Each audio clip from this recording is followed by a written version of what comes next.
Hello, I'm Father James Misko, Vicar General for the Diocese of Austin. Welcome to our first episode of Ask an Archivist. As part of our 75th anniversary celebration, Olivia Herschel, our archivist, is going to be producing a series of videos for you so that you can enjoy and see some of the interesting things that are in the diocesan archives. So, Olivia, welcome.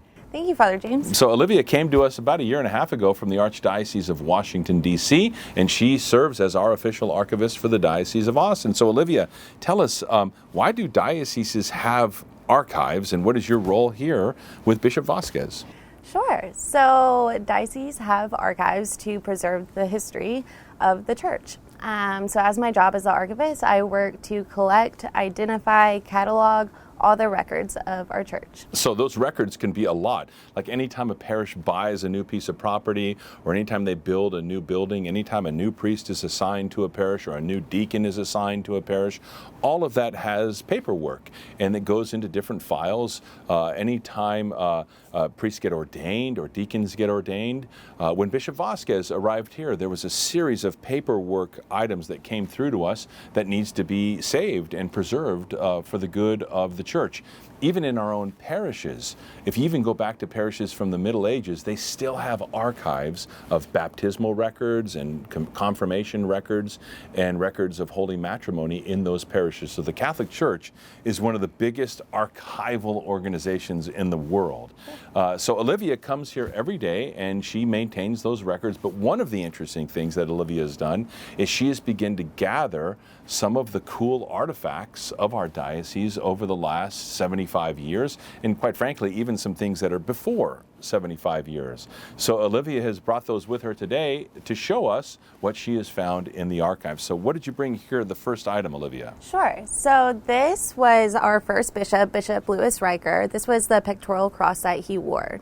Outstanding. This is beautiful. So a bishop is really sort of the fullest expression of the ordained clergy. The first level would be a deacon, and then a priest, and then the fullness of that priesthood is represented in a bishop. And so he has various insignia that indicate that he has the fullness of the priesthood, and this is one of those insignias, the pectoral cross. So all bishops in the world wear a pectoral cross. You've probably seen Bishop Vasquez. He has a couple of different ones, and he wears them when he's wearing a suit. He wears them when he's doing liturgy, and this is the one that was worn by Bishop Riker. It's beautiful, has these beautiful precious stones in it, and so Olivia protects this so that we can enjoy it for generations to come.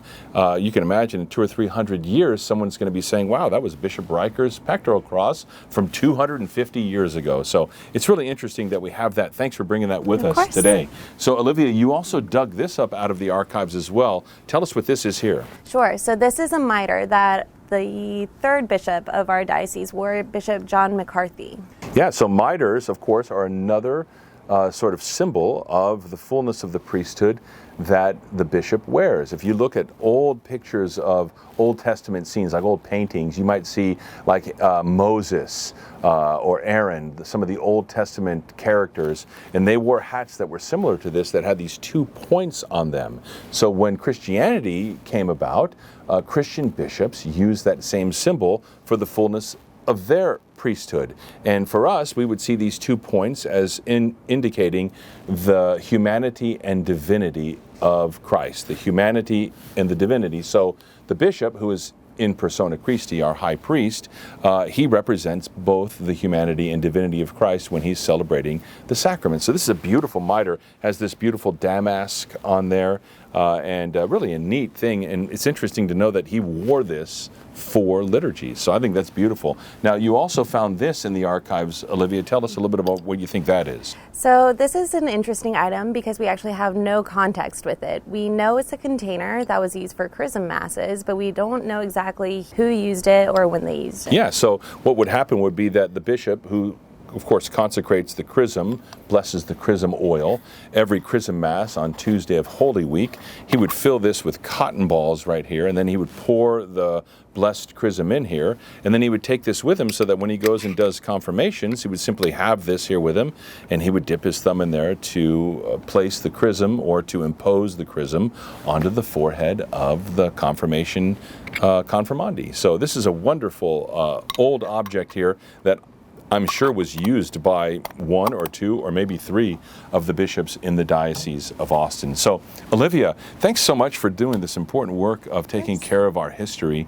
And we look forward to some of the things you're going to share with us. What will be some of the other objects that you've been able to curate for us that you're going to be telling us about in future episodes? Sure. So we have more Episcopal vestments, starting from Bishop Riker, our first bishop of the diocese, going all the way to Bishop Vasquez, so we can see how they transformed and different styles have evolved. We will also have sacramental records that we can show. We'll have photographs. We'll have a little bit of everything. Outstanding. So Olivia is going to be showing those throughout the diocese over our 75th year of celebration. So hopefully you'll be able to see some of those historical objects in your neck of the woods at the around the diocese. So Olivia, thanks so much for everything that you're doing for us, and thanks for joining us for Ask an Archivist, and we'll see you next time around. So since the birthday doesn't start until the November 19th celebration, we can say happy pre-birthday, Diocese of Austin.